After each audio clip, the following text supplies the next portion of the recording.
नमस्कार दोस्तों, मैं रामू सर अपने YouTube channel Shri agri classes में आप लोगों का बहुत बहुत स्वागत और अभिनंदन करता हूं। ठीक है, जैसा कि हमारा टॉपिक चल रहा था, है ना, अनुवांशिकी, है ना, यानी जेनेटिक्स हम लोग पढ़ रहे थे। ठीक है, तो इसमें एक हेडिंग आई थी जीवों की उत्पत्ति। तो ये मैं इंट्रोडक्टरी बायोलॉजी में अच्छे से उसको क्लियर कर रहा हूँ। ठीक है, आप लोग इसको वहां से क्लियर कर लेना। ठीक है, आइए हम अगला जो हेडिंग लगी हुई है आनुवंशिकी की ऐतिहासिक पृष्ठभूमि को, इसको समझते हैं। ठीक है, तो जो आनुवंशिकी की ऐतिहासिक पृष्ठभूमि है, ठीक है, यह जो आनुवंशिकी की है सबसे नवीन शाखा मानी जाती है। क्या मानी जाती है? सबसे नवीन शाखा मानी जाती है, जिसका जो विकास हुआ है 1900 ईस्वी में माना जाता है ना, 1900 ईस्वी में माना जाता है। ठीक है, और इसके अंतर्गत, है ना, यानी इसको समझने के लिए हम इसको तीन भागों में बांट सकते हैं, है ना। तीन भागों में मेंडल के पहले का काल, ठीक है, जो जिस समय मेंडल थे उसका काल, उस समय का काल, ठीक है, उसके बाद मेंडल के बाद का काल कौन कौन सा था। ठीक है, तो आइए हम एक एक विषय में बात करते हैं। पहला हमारा लगा है मेंडल पूर्व काल। क्या लगा है? कहते हैं पूर्व मेंडेलियन इरा। ठीक है, तो इसके अंतर्गत क्या आता है? एक आता है भैया, एक आता है विकासवाद। क्या आता है? विकासवाद। ठीक है, जिसको अंग्रेजी में कह सकते हैं, है ना, theories of development. Theories of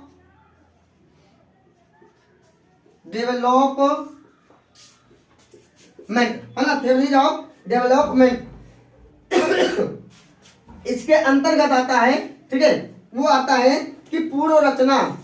क्या आता है? पूर्व रचना तथा पश्च जनन, तथा पश्च जनन। ठीक है, यानी कि विकासवाद, विकासवाद के इसके अंतर्गत आता है एक पूर्व रचना तथा पश्च रचना। ठीक है, यानी कि अगर समझा जाए कि भैया जनन होता है, जनन होता है, जनन के पहले क्या होता है और जनन होने के बाद में कौन कौन सी घटनाएं क्या थे।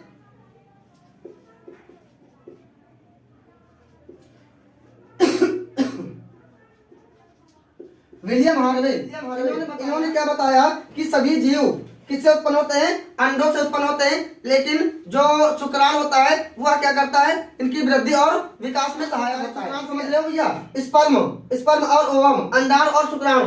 ठीक है, अंडाणु और शुक्राणु के मिलने से क्या होता है? निषेचन होता है। निषेचन होने के बाद में क्या बनता है? जायगोट बनता है। ठीक है, जायगोट में वृद्धि और विकास होता है। ठीक है, वृद्धि और विकास होता है। फिर एक क्रिया होती है ब्लास्टोसिस्ट, है ना, ब्लास्टोसिस्ट की क्रिया होती है। उसके बाद में क्या होता है? एक प्रतिकूल समय, है ना, अगर हम मनुष्य की बात करें तो 9 महीने के बाद में एक, है ना, शिशु का जन्म होता है। ठीक है, और उसमें क्या होता है? धीरे धीरे वृद्धि विकास होता है और एक मनुष्य का रूप धारण कर लेता है। ठीक है, तो इसमें यही चीज बताना है। ठीक है, तो इसमें क्या हुआ कि अंड भ्रूण के विकास के लिए उसे पोषण प्रदान करता है। ठीक है, अंड जो होता है वो क्या करता है? भ्रूण के लिए पोषण प्रदान करता है। ठीक है, अब इसमें एक वैज्ञानिक आते हैं, यहां से विकल्प में प्रश्न बनेगा जॉन, ठीक है, इनका पूरा नाम क्या है? जॉन स्वयमरडम, स्वयमरडम। ठीक है, जॉन स्वयमरडम। इन्होंने क्या बताया कि जो संपूर्ण व्यक्ति है, जो संपूर्ण व्यक्ति है, ठीक है, और उसका क्या है? जो शुक्राणु है, ठीक है, जो मनुष्य का शुक्राणु है वह मनुष्य का क्या है? लघु रूप माना जाता है। क्या माना जाता है? शुक्राणु मनुष्य का लघु रूप माना जाता है। ठीक है, यानी अगर हम बात करें शुक्राणु, ठीक है, तो भैया शुक्राणु कहाँ बनता है? यह मनुष्यों के, है ना, टेस्टिस में बनता है। एक होता है अंडाणु, अंडाणु, शुक्राणु और अंडाणु। ठीक है, तो शुक्राणु कहाँ बनता है भैया? नर में बनता है, और अंडाणु किस में बनता है? मादा में बनता है। ठीक है, और उसके बाद में जब नर से नर युग्मक, है ना, तो यह नर में क्या बनता है? नर युग्मक बनता है, और मादा में क्या बनता है? मादा युग्मक बनता है। ठीक है, नर में नर युग्मक, नर में नर युग्मक बनता है और मादा में मादा युग्मक बनता है।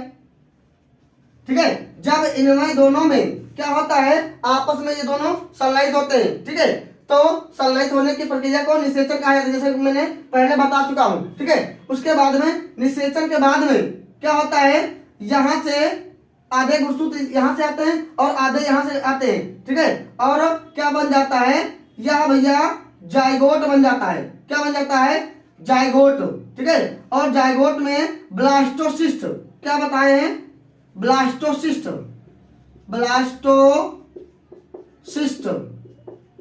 ब्लास्टोसिस्ट की क्रिया होती है और इसमें धीरे धीरे भ्रूण में क्या होता है, वृद्धि और विकास होता है। उसके बाद में एक नवजात, है ना, नवजात शिशु का, है ना, 9 महीने के बाद में एक नवजात शिशु का जन्म होता है। ठीक है, तो इस प्रकार, ठीक है, इसको क्या कहा जा सकता है कि भैया पूर्व रचना, है ना, हमारी हेडिंग क्या चल रही थी, पूर्व रचना, है ना, तथा पश्च जनन। ठीक है, यानी कि किसी का जन्म होने के पहले क्या होता है ना, उसके पहले क्या होता है भैया, जिससे उसके जो पेरेंट्स हैं, मम्मी पापा हैं, ठीक है, उनके बीच में क्या बनेगा, उनके पहले क्या बनेगा, उनके शरीर में, है ना, यानी रचना बनेगी। रचना मतलब कि नर में नर युग्मक बनेगा और मादा में क्या बनेगा, मादा युग्मक बनेगा। ठीक है, तो ये क्या हो जाएगा, पूर्व रचना। उसके बाद में भैया जब वे दो आपस में क्या होंगे, संलयित होंगे, है ना, तब क्या होगा, निषेचन होगा। निषेचन के बाद में क्या होगा, दोनों से आधे आधे लक्षण आएंगे, है ना। यानी जो मनुष्य में होता है भैया 46 गुणसूत्र होते हैं। ठीक है, 46 में से 23 गुणसूत्र आएंगे। कितने कितने आएंगे, 23 यहाँ से और 23 यहाँ से, टोटल 46 अगले शिशु में हो जाएंगे। ठीक है, तो इसको कहा जाएगा, है ना, पश्च जनन। और जनन के बाद में क्या होता है, हमने बताया कि ब्लास्टोसिस्ट की क्रिया होती है। ठीक है, उसके बाद में धीरे धीरे, है ना, नवजात शिशु का जन्म हो जाता है। ठीक है, तो कौन हो जाएगा, यही हो जाएंगे अनुजनन सिद्धांत। ठीक है, किसने दिया है, ये दिया है जॉन स्वयमार्डम। किसने दिया है, जॉन स्वयमार्डम ने दिया है। तो अगर कहा जाए कि लैमार्क का पूरा नाम क्या होता है, इनका पूरा नाम होता है जीन बैप्टिस्ट, है ना, क्या होता है, जीन बैप्टिस्ट डी लैमार्क। क्या होता है, जीन बैप्टिस्ट डी लैमार्क, पूरा नाम याद रखना, जीन बैप्टिस्ट डी लैमार्क। ठीक है, इन्होंने क्या प्रतिपादित किया, ठीक है, एक सिद्धांत प्रतिपादित किया जिसको कहा जाता है वंशानुगति का सिद्धांत। कौन सा, प्रश्न बनेगा कि वंशानुगति का सिद्धांत किसने दिया। ठीक है, तो क्या हो जाएगा, लैमार्क हो जाएंगे। क्या हो जाएंगे, लैमार्क। ठीक है, इन्होंने बताया अपने प्रयोग में, ठीक है, कि इन्होंने, आप लोगों ने इंटर में पढ़ा होगा कि जो लैमार्क थे, इन्होंने बताया कि जो, है ना, वो कौन सा उदाहरण दिया गया था, जिराफ का। ठीक है, ठीक है, कि जो जिराफ थे उनके जो पहले पूर्वज थे, उनके जो टांगे थी और गर्दन थी वो क्या थी, सामान्य थी। ठीक है, और उसी समय क्या था, उतनी समय वातावरण, यानी उनको जो भोजन मिल रहा था, जो खाने पीने का, वो बराबर मिल रहा था। ठीक है, और वातावरण में प्रतिकूल परिस्थिति आने पर, यानी कि कुछ कारणों से, है ना, क्या होता है कि वहां की वनस्पतियां, जो वनस्पतियां होती हैं खाने पीने के लिए उनके, ठीक है, वो क्या होते हैं, सूख जाते हैं।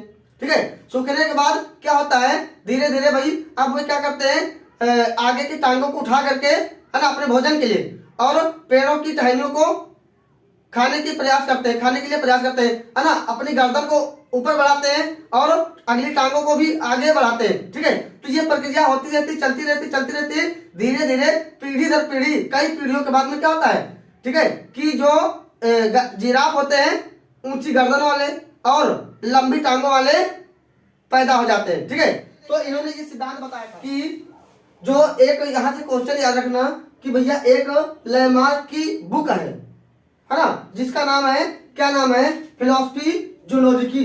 क्या नाम है, मेंडल नहीं, लैमार्क की एक बुक है जिसका नाम है फिलोसफी जूलॉजिकी। इन्होंने जो अपना सिद्धांत दिया है इसी बुक में लिखा था। ठीक है, आइए हम बात करते हैं कि जो लैमार्कवाद है, ठीक है, यह 4 मूल अवधारणाओं पर आधारित है। कितनी, 4 मूल अवधारणाओं पर। ठीक है, पहला है अंगों का आकार में बढ़ना। ठीक है, प्रत्येक जीव की यह क्वालिटी होती है कि उसके जो अंग हैं वे लगातार वृद्धि और विकास करते रहते हैं। ठीक है, कि जो अंगों का आकार में बढ़ना, ठीक है, जितने भी जीव हैं उनका जो आकार है वह बढ़ता है। ठीक है, उसके बाद आता है वातावरण का प्रभाव।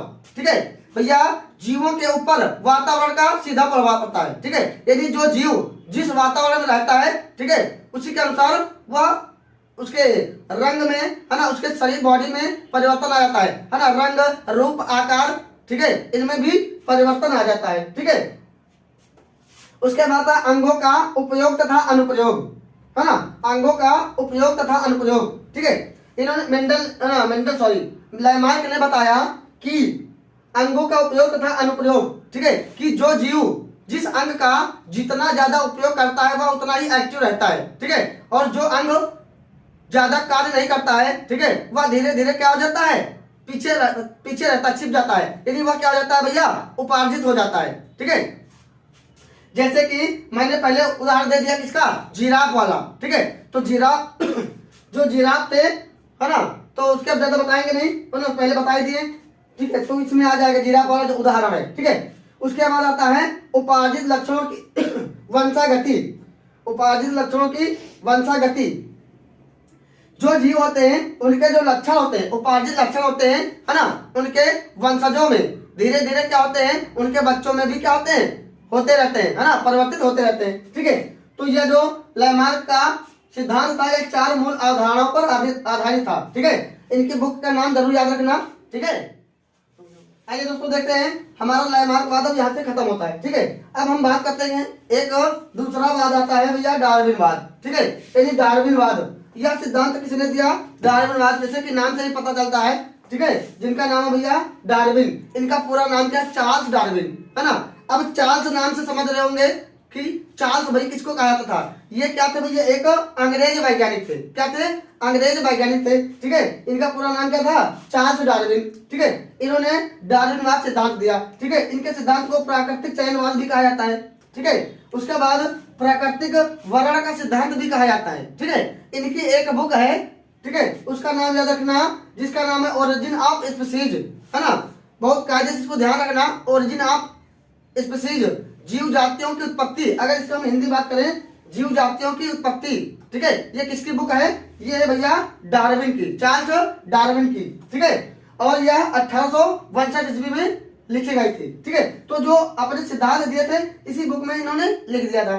ठीक है, अब जो डार्विन का जो सिद्धांत था वह कुछ बिंदुओं पर आधारित था, है ना। वो आइए देखते हैं कौन कौन से बिंदु हैं। जैसा कि हमने पहले लिखा है, ठीक है, कि जीवों में प्रचुर संतानोत्पत्ति की क्षमता, प्रत्येक जीव के अंदर यह क्षमता होती है। ठीक है, कौन सी क्षमता होती है, कि अपने समान संतान उत्पन्न करने की क्षमता होती है। ठीक है, ये पॉइंट समझ में आया, जीवों में प्रचुर संतानोत्पत्ति की क्षमता, प्रत्येक जीव के अंदर यह क्षमता होती है कि अपने समान संतान को उत्पन्न कर सकता है। ठीक है, समष्टि में अस्थायित्व, दूसरा है समष्टि में अस्थायित्व। समष्टि शब्द मतलब, समष्टि का मतलब होता है जनसंख्या, क्या होता है, जनसंख्या यानी पॉपुलेशन। ठीक है, समष्टि में अस्थायित्व। ठीक है, तो जो जीव जंतु होते हैं, जीव जितने भी जीवधारी होते हैं, है ना, वो क्या होते हैं, एक समष्टि यानी जनसंख्या में अपने आप को क्या कर लेते हैं, स्थापित कर लेते हैं। ठीक है, जो जहां रहता है उसी के अनुसार वहां पे स्थापित हो जाता है, अपना पूरा एक समाज बना लेता है। ठीक है, उसके बाद है भैया जीवन संघर्ष, तीसरा पॉइंट है जीवन संघर्ष।